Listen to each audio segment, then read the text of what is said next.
શમા પરવીન, સુમેરા મલેક, ઇશરત જહાં, આ છે ગુજરાતમાં આતંકનું મહિલા મોડેલ.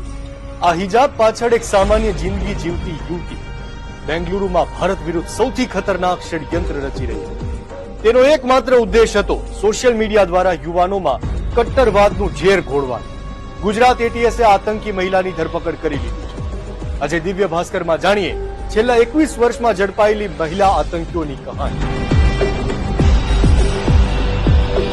શમા પરવીન મૂળ ઝારખંડની 30 વર્ષીય શમા બેંગલુરુમાં પરિવાર સાથે રહેતી. 23 જુલાઈ અમદાવાદ, મોડાસા, દિલ્હી અને નોઈડાથી જે આતંકવાદી પકડાયા હતા તેની એ માસ્ટર માઇન્ડ હતી.